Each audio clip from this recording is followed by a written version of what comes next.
आज का हम लोग का जो टॉपिक है वो अर्बन मॉर्फोलॉजी से जुड़ा हुआ है। अर्बन मॉर्फोलॉजी में नगर की आकार नीति का अध्ययन किया जाता है, अर्थात नगर के अंदर किस तरह की संरचना है, इस चीज़ को अर्बन मॉर्फोलॉजी के अंदर स्टडी करते हैं। तो E.W. वर्गीस ने इस संदर्भ में सबसे पहला थ्योरी दी है 1925 ईस्वी में। इनके थ्योरी का नाम है कॉन्सेंट्रिक जोन थ्योरी, सेकेंद्रीय वलय सिद्धांत। इस सिद्धांत का प्रतिपादन E.W. वर्गीस ने 1925 ईस्वी में शिकागो नगर के अध्ययन पर किया था। वर्गीस के अनुसार नगर का विकास केंद्र से बाहर की ओर सेकेंद्रीय वलयों के रूप में होती है। नगर के कार्यात्मक क्षेत्रों का विस्तार चारों ओर समान रूप से होता है। तो उसका फंक्शनल एरिया नगर के चारों ओर समान रूप से होता है। मुख्य उदाहरण इनके ये हैं कि नगर के केंद्र में सर्वाधिक आर्थिक गतिविधियां एवं भूमि मूल्य पाए जाते हैं, जिसको हम लोग सीबीडी के नाम से भी जानते हैं। लोग अपनी आर्थिक क्षमता के अनुसार विभिन्न क्षेत्रों में निवास करते हैं। निम्न आय वर्ग के लोग केंद्र के निकट रहते हैं, क्योंकि वहाँ भूमि एवं आवास अपेक्षाकृत सस्ते होते हैं। सस्ते इसलिए होते हैं, वहाँ लोकल कंडीशन अभी अच्छे नहीं होते और उनको लेबर क्लास में वो लगे हुए हैं, तो इसीलिए वो सिटी के आस ही पास रहते हैं। उच्च वर्ग के आय वाले लोग बेहतर आवासीय सुविधाओं की खोज में बाहरी क्षेत्र में चले जाते हैं, सबर्ब्स की ओर चले जाते हैं। नगर का विस्तार इन्वेजन और सक्सेशन की प्रक्रिया द्वारा होता है। इन्वेजन का मतलब है नए लोग आते हैं और पुराने लोग पीछे की ओर सरकते जाते हैं। नगर जनसंख्या एवं आर्थिक गतिविधियों का दबाव नए क्षेत्रों पर फैलता जाता है और जैसा कि अभी हमने आपको बताया, आक्रमण और अनुक्रमण, इन्वेजन और सक्सेशंस, नए लोग आते हैं, पुराने लोग को रिप्लेस करते रहते हैं। एक नया समूह किसी क्षेत्र में प्रवेश करता है, इसको ही इन्वेजन कहते हैं। धीरे धीरे पुराना समूह वहाँ से हटकर दूसरे क्षेत्र में चला जाता है, इसी को सक्सेशंस कहते हैं। इस प्रक्रिया से नगर का विस्तार और क्षेत्रीय परिवर्तन होता है। उपनगरीय क्षेत्र क्या होता है? जब समृद्ध वर्ग बेहतर जीवन की स्तर की खोज में नगर केंद्र से बाहर बसने लगता है, तो उपनगरों का विकास होता है। ये लोग प्रतिदिन कम्यूटिंग करके नगर में कार्य करने आते हैं। इनके पास अपना व्हीकल्स है, इसलिए ये काम करने नगर में आते रहते हैं। तो ये हम लोगों ने स्टडी किया। अब जैसे हम लोग सेकेंडरी वलय सिद्धांत की मान्यताओं पर चले, तो नगर समतल भूभाग पर स्थित है। City located on a uniform flat plan. प्रत्येक स्थान पर समान पहुंच उपलब्ध है, यूनिवर्सल एसेसिबिलिटी है। Every location has equal accessibility. भूमि स्थान के लिए मुक्त प्रतिस्पर्धा होती है। There is free competition for the land and locations. जनसंख्या सामाजिक और आर्थिक दृष्टि से विषम होते हैं। The population is socially and economically heterogeneous. निम्न आय, उच्च आय, मध्यम आय के लोग होते हैं। नगर की अर्थव्यवस्था मुख्यतः वाणिज्य और उद्योग पर आधारित होती है। The urban economy is based mainly on the commerce and industry. यातायात एवं संचार के साधन पर्याप्त रूप से विकसित होते हैं। The transport and communication facilities are well developed. नगर का क्षेत्रफल और जनसंख्या समय के साथ बढ़ते रहते हैं। The area and the population of city continue to grow over time. नगर के सभी दिशाओं में विस्तार की समान संभावनाएं होती है। The city has equal opportunity to expand in all direction. नगर का केंद्रीय भाग केंद्र होता है, उसके निकट भूमि का मूल्य अधिक होता है। The central business district is the dominant core and the land values are highest near it. दूरी बढ़ने पर भूमि का मूल्य और किराया घटता जाता है। The land value and rent decreases with increasing distance from the CBD. भारी उद्योगों का संकेंद्रण नगरीय केंद्र में नहीं पाया जाता। Heavy industry are generally not concentrated in the urban core. कुछ भूमि उपयोग के क्षेत्रीय बंधन नहीं होते। Certain land use are assume to be free from the major regional constants. तो इस तरह से इन्होंने अपनी मान्यताएं बताया। बर्गेस के अनुसार नगर का विकास सीडी से बाहर की ओर सकेंद्री वलयों के रूप में होता है, जहां भूमि मूल्य, जनसंख्या घनत्व और भूमि उपयोग दूरी के साथ बदलते रहते हैं। बर्गेस का जो 5 जोन है उनमें सेंटर में सीबीडी होता है, सेंट्रल बिजनेस डिस्ट्रिक्ट। फिर जोन ऑफ ट्रांजिशंस, तो ये संक्रमण क्षेत्र होता है सीबीडी और वर्किंग पीपल के बीच में। तीसरा जोन ऑफ वर्किंग मैन्स, तो ये वर्किंग मैन के होम्स का निम्न आय वाले लोगों के आवासीय क्षेत्र होते हैं। अगला है मध्यम वर्गीय आवासीय क्षेत्र। और पांचवा जो है कम्यूटर और सबर्बन जोन होता है। तो ये उनके हैं। अर्नेस्ट बर्गेस जो हैं इन्होंने नगरों के विकास के 5 सेकेंडरी वलयों की व्याख्या की। सीबीडी में नगर के केंद्र में स्थित एक मुख्य व्यापारिक और वाणिज्यिक क्षेत्र होता है। दूसरा संक्रमण क्षेत्र है, जो सीबीडी के चारों ओर स्थित क्षेत्र है। पुराने आवास, छोटे उद्योग, गोदाम तथा निम्न आय वर्ग के लोग यहाँ रहते हुए मिलते हैं। तीसरा है कारखाना में कार्य करने वाले श्रमिकों के छोटे और सस्ते मकान का क्षेत्र। तो ये श्रमिक वर्ग आवासीय क्षेत्र तीसरा वाला zone of working man home है। चौथा में बेहतर आवासीय क्षेत्र होता है और मध्यम वर्ग का क्षेत्र है, zone of better residence, middle class zone. मध्यम आय के वर्ग के लोग, सुव्यवस्थित आवासीय क्षेत्र जहाँ सुविधाएं अपेक्षाकृत बेहतर होती है। Residential area occupied by the middle class family with better housing and amenities. तो ये चौथा क्षेत्र हो गया। पांचवा क्षेत्र एक कम्यूटर जोन है, अभिगमनकर्ता लोग हैं। नगर की बाहरी सीमा पर स्थित क्षेत्र जहाँ उच्च आय वर्ग के लोग रहते हैं, प्रतिदिन काम के लिए नगर आते जाते हैं। अब आलोचना देख लिया जाए। मात्र संकरण पेटी में स्थित कुछ हल्के उद्योग के अलावा इस सिद्धांत में कहीं भी भारी उद्योग और औद्योगिक वलय की स्थिति नहीं बताई गई। इस सिद्धांत की सबसे बड़ी कमी है कि इसमें भारी उद्योग को जगह नहीं दिया।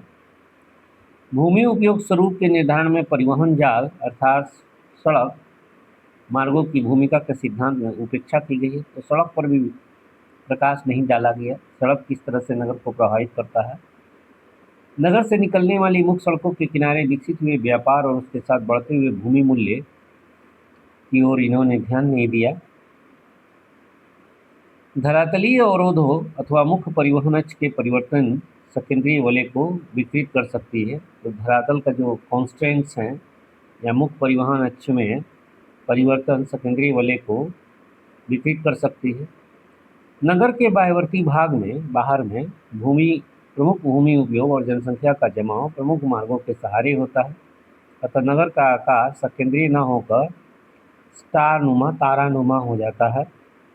इन्होंने सक्सेशन, इन्वेजन और सक्सेशन प्रकरणों को बताने में उस नगर में व्याप्त जड़त्व के बल की अपेक्षा की। तो इन्वेजन क्या है? नए लोगों का आना, सक्सेशन बाहर निकलना।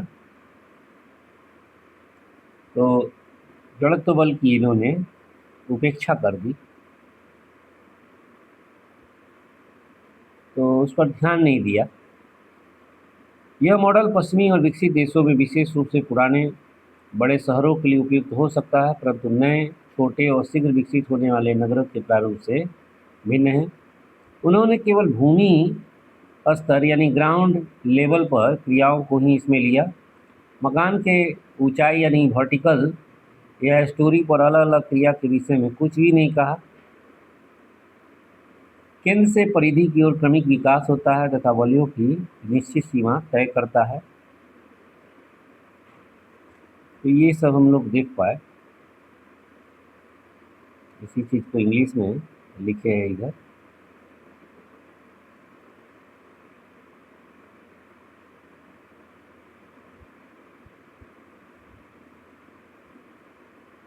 तो नेक्स्ट थ्योरी पर हम लोग आते हैं, कंक्लूजन में देख लिया जाए। These limitation led to the development of alternative urban structure model. तो इनमें जो कमियां थी उसके चलते नए वैकल्पिक नगरीय संरचना मॉडल विकसित किया गया, जैसे कि होमर हाइट का थ्योरी और sector based theory Homer height का है, multiple nuclear theory CD Harris and Ullman का है। तो हम लोग आते हैं सेक्टर थ्योरी पर। होमर हाइट ने 1939 में इस थ्योरी को विकसित किया। यह सिद्धांत अमेरिका के 142 नगरों के अध्ययन पर आधारित था। होयट ने बर्गेस के सेकेंडरी वलय सिद्धांत की कमियों को दूर करने का प्रयास किया। यह सिद्धांत आर्म के एक्सियल ग्रोथ की अवधारणा पर आधारित है। हाइट के अनुसार नगर वृत्ताकार रूप में न बढ़कर परिवहन मार्गों और आर्थिक गतिविधियों के प्रभाव से विभिन्न दिशाओं में सेक्टर के रूप में विकसित होते हैं। मुख्य इनका विचार जो है, मेन आइडिया, नगर का विकास खंडों में होता है, सेक्टर में होता है। City growth occur in the form of sectors. परिवहन मार्ग विकास की दिशा निर्धारित करते हैं। Transportation roots guide the direction of urban growth. उच्च आय वर्ग के आवासीय क्षेत्र एक ही दिशा में फैलते हैं। The high income residential area expand outward in the particular directions. तो खास दिशा में बाहर की ओर उच्च आय वाले लोग फैलते हैं। उद्योग एवं निम्न आय वर्ग के क्षेत्र परिवहन मार्गों के साथ विकसित होते हैं। Industrial and low income areas develop along the transport corridors. भूमि मूल्य और किराया नगर के विभिन्न खंडों में भिन्न भिन्न होता है। The land values and rent vary from one sector to another. तो सेक्टर ग्रोथ के क्या कारण हैं? नगर में कुछ क्षेत्रों की आर्थिक आकर्षण शक्ति होती है, परिवहन सुविधाओं की उपलब्धता, ये सब नगर के विकास के लिए नगर के सेक्टर में विकास के कारण हैं। परिवहन सुविधा की उपलब्धता, नगर में कुछ क्षेत्रों की आर्थिक आकर्षण शक्ति, भूमि मूल्य और किराए का अंतर, उद्योग और व्यापारिक गतिविधियों का प्रभाव। तो ये जो कॉजेज हैं, जैसे कि सर्टेन एरियाज़ में अलग इकोनॉमिक अट्रैक्शंस पावर है, या ट्रांसपोर्टेशन फैसिलिटी सेक्टर में विकसित होने को नगर को प्रभावित करता है। लैंड वैल्यूज और रेंट में वेरिएशन है। हाइट के अनुसार इसके आधार पर नगर को उन्होंने 5 प्रकार के सेक्टर में बांटा, जैसा कि डायग्राम में दिख रहा है। फर्स्ट जो सेक्टर है वो सीबीडी का है, जो नगर के केंद्र में है। सेकंड सेक्टर जो है वो हम लोगों का थोक व्यापार एवं हल्के विनिर्माण क्षेत्र हैं। तो वहाँ थोक व्यापार का बात नहीं लिखा गया था, तो यहाँ पर आपको होलसेल एंड लाइट मैन्युफैक्चरिंग को जोड़ दिया गया। तो ये हम लोग देख पाए। इसी तरह से तीसरा सेक्टर को देखिए, निम्न श्रेणी आवासीय क्षेत्र। तो सीबीडी के चारों तरफ से ये घेरे हुए हैं। सबसे ज़्यादा 3 सेक्टर देख रहे हैं। थर्ड वाला सेक्टर कई जगह दिख रहा है। 3 तो सीबीडी के बिल्कुल सटे हुए हैं, और 3 में एक थोड़ा सा 2 के बाद है, और दो तो 3 वो बिल्कुल सटे हुए हैं, लंबा एरिया निकल गया है। इसी तरह से मध्यम आवासीय श्रेणी, जहाँ की रेजिडेंशियल बेटर हो जाता है, 5वां सेक्टर ये देखिए। तो इस तरह से हम लोग ये देख पाए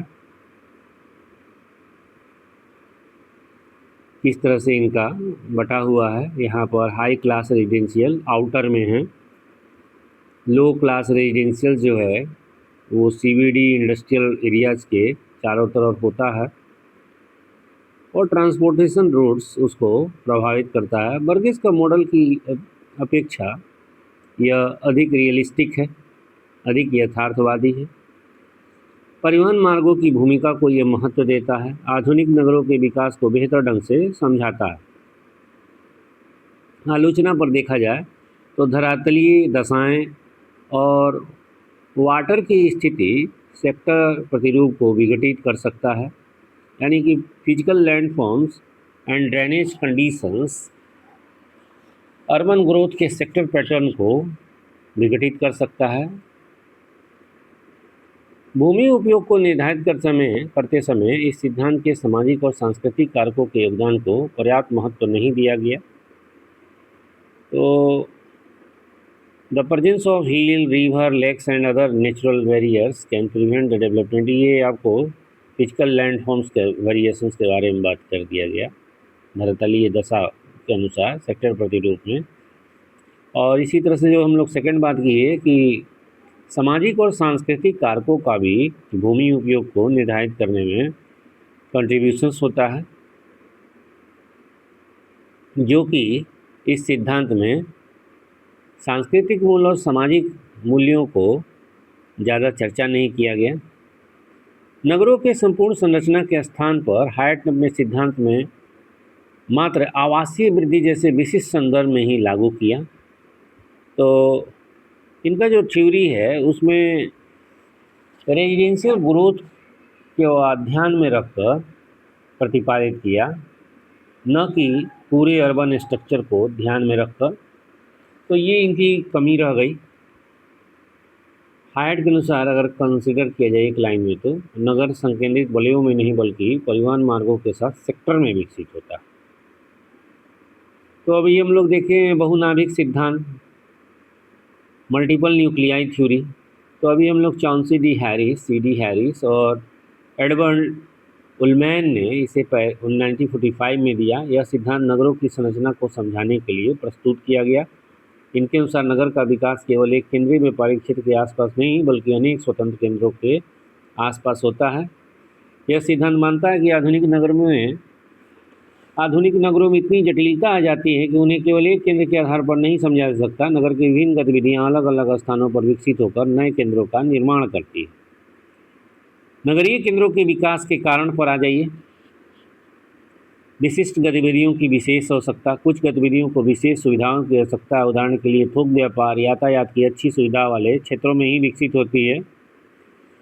समान गतिविधियों का समूहीकरण। समान प्रकार के गतिविधियां एक दूसरे के निकट स्थित होकर लाभ प्राप्त करती हैं और एक केंद्र का निर्माण करती हैं। तीसरा है असंगत गतिविधियों का पृथक्करण। कुछ गतिविधियां एक दूसरे के साथ नहीं रह सकती हैं, इसलिए वे अलग अलग क्षेत्रों में विकसित होती हैं।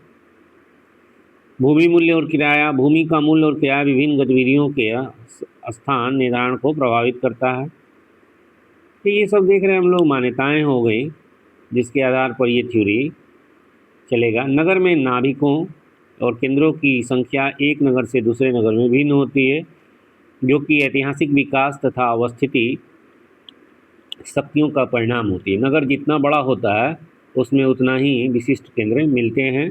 हैरिस और उलमैन के अनुसार नगरों के केंद्रों के चारों ओर विकसित होने वाले क्षेत्र निम्न हैं। तो ये देखेंगे मल्टीपल न्यूक्लियाई क्षेत्र का डायग्राम है, जो कि 10 सेक्टर में बटा हुआ है। CBD फर्स्ट है, सेकंड में होलसेल और लाइट मैन्युफैक्चरिंग, जो कि अभी हम लोग sector based theory Homer height का देखे थे उसमें भी ये था। इसी तरह से तीसरा जो लो क्लास रेजिडेंशियल, वहाँ पर 6 सेक्टर इसी का था। यहाँ पर 3 भाग दिख रहे हैं। इसी तरह से मिडिल क्लास देखिए एक बड़ा एरिया को कवर किए हुए है। 5वां में हाई क्लास रेजिडेंशियल्स है। 6ठा में हेवी मैन्युफैक्चरिंग का बात कर दिया गया। तो अभी तक देख रहे थे हम लोग हेवी मैन्युफैक्चरिंग का बात दोनों थ्योरी में से किसी में नहीं था। यहाँ हेवी मैन्युफैक्चरिंग का, भारी उद्योग का भी बात किया गया। 7वां में देखेंगे दूरी बढ़ने के साथ आउटलाइंग बिजनेस डिस्ट्रिक्ट का बात कर दिया गया। इसी तरह से 8वां में आवासीय उपनगर का बात कर दिया गया, रेजिडेंशियल सबर्ब का। और 9वां में इंडस्ट्रियल सबर्ब की बात कर दी गई। और 10वां एक अभिगमनकर्ता की क्षेत्र होती है, कम्यूटर जोन, जो कि दिखाया नहीं गया, जो कि बाहर के एरिया में होते हैं। 8 और 9 जो लिखे हैं ना इसके आउटसाइड में। तो ये 10 सेक्टर में मल्टीपल न्यूक्लियाई थ्योरी है। बहुनाभिकीय सिद्धांत के लचीलापन होने से यह लाभ होता है कि इस प्रकार के नगरों के संरचनात्मक विकास विश्व के विकसित और विकासशील दोनों देशों में पाए जाते हैं। आलोचना में अगर देखा जाए तो यह सिद्धांत अरीय और वलयाकार यातायात के परिधि मार्ग के विकास एवं नगरों पर उसके प्रभाव के विषय में कुछ नहीं बताता। तो रिंग के रूप में या रेडियल पैटर्न के रूप में यह नहीं बता पा रहा है। बृहद स्तर पर विकसित होने वाले उपनगर, व्यापारिक केंद्र जो नगरीय संरचना को अंदर से बाहर की ओर आकर्षित करते हैं, उनके विषय में भी कुछ नहीं कहा। तो ये इनकी आलोचना हो गई। नेक्स्ट हम लोग फ्यूज ग्रोथ थ्योरी जॉन ए गैरिसन का देख लें। तो fuse growth theory was propose by A John A garrison ने फ्यूज ग्रोथ थ्योरी का प्रतिपादन 1972 में किया ताकि नगरीय फैलाव के प्रतिरूप को व्याख्या किया जा सके। नगरों और उनके सराउंडिंग क्षेत्र में, उनके आसपास के क्षेत्रों के बीच में संबंध स्थापित किया जाए। तो ये ध्यान में रखकर इन्होंने फ्यूज ग्रोथ थ्योरी दिया। नगर और उसके आसपास के जो क्षेत्र हैं उनके संबंधों को ध्यान में रखते हुए या नगरीय फैलाव के प्रतिरूप का व्याख्या करने के लिए फ्यूज ग्रोथ थ्योरी दिए।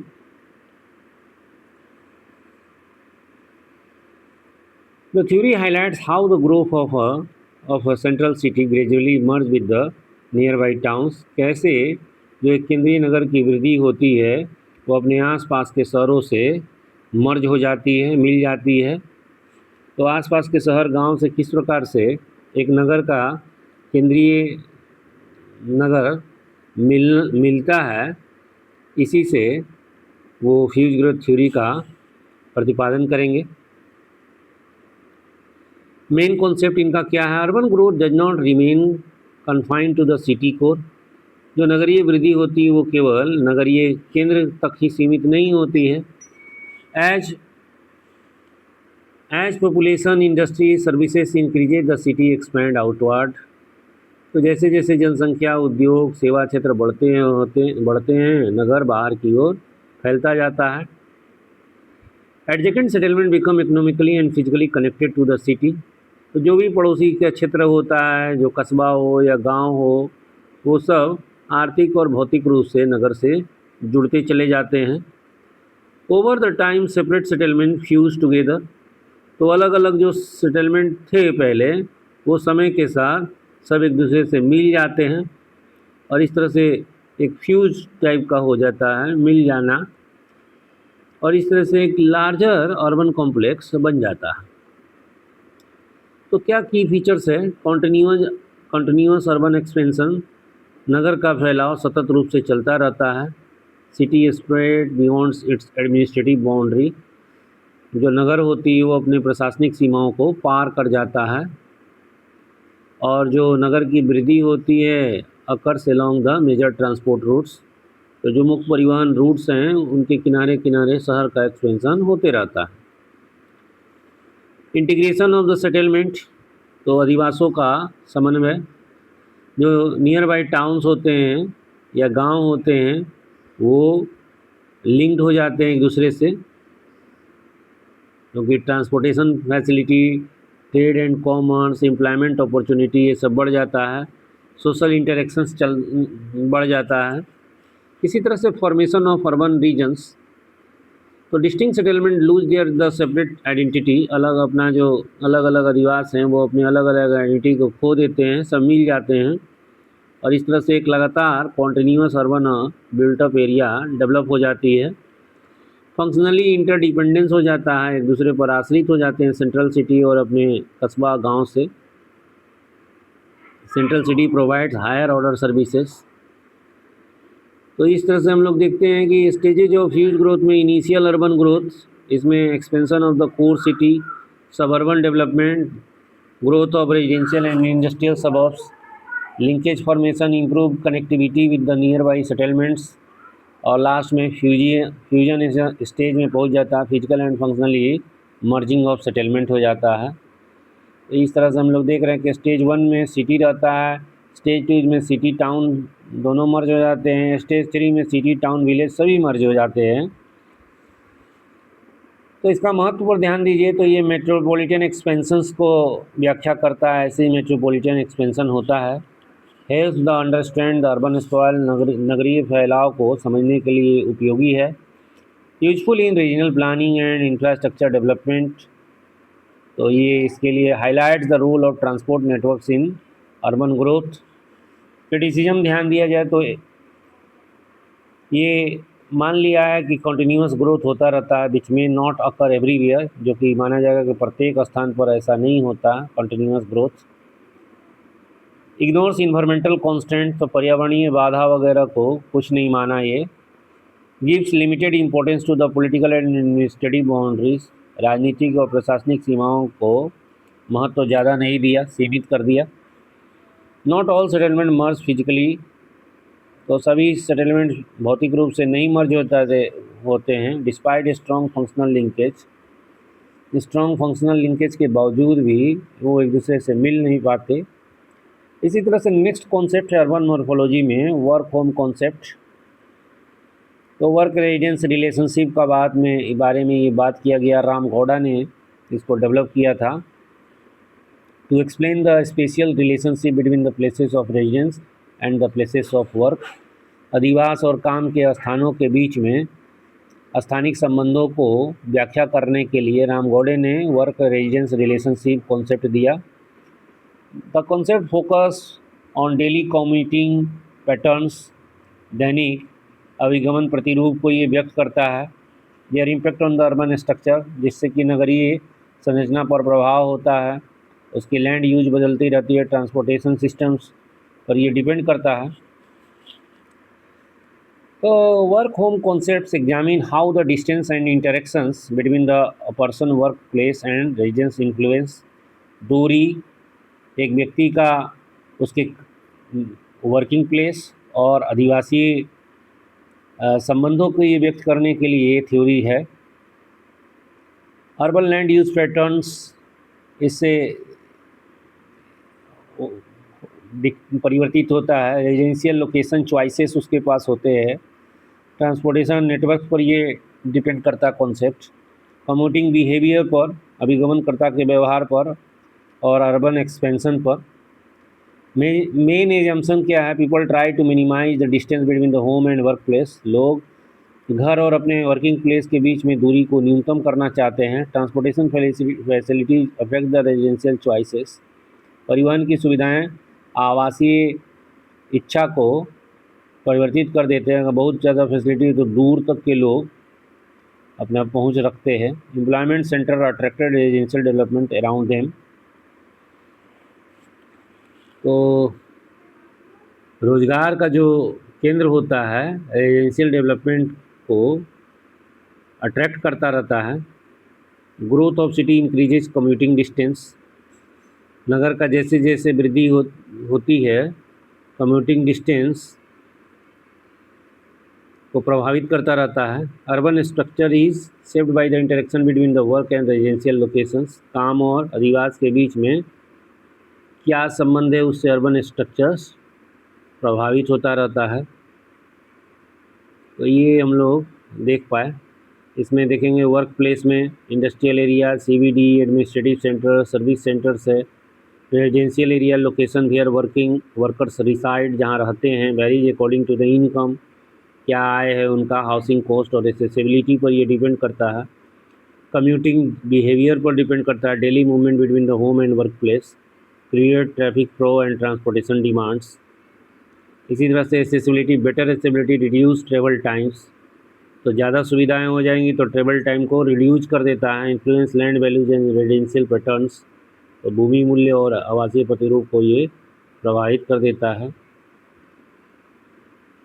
क्या यूज है इसका अर्बन ज्योग्राफी में? रेजिडेंशियल लोकेशन एनालिसिस में ये यूज होता है। Explain why people prefer housing near employment centres. Urban transport planning helps in the planning roads, metro systems, public transport, land use planning, guiding the location of residential and commercial zone, understanding urban sprawl, longer work home distance contribute the suburbanizations and urban sprawls। तो metropolitan planning में, traffic management में, housing policy formulations में, industrial location planning में, development of satellite towns में, इसमें ये working place और residential place के संरचना को बताया गया है। आलोचना देखिए, इसमें एज्यूम किया गया है कि जो कम्यूटिंग डिस्टेंस है उसको मिनिमाइज़ किया जाता है। इस primary concern of the residence, जो मुख्य रूप से अधिवास के मामले से जुड़ा हुआ है। इसमें सोशल, कल्चरल और इन्वायरमेंटल प्रेफरेंस को इग्नोर किया गया है।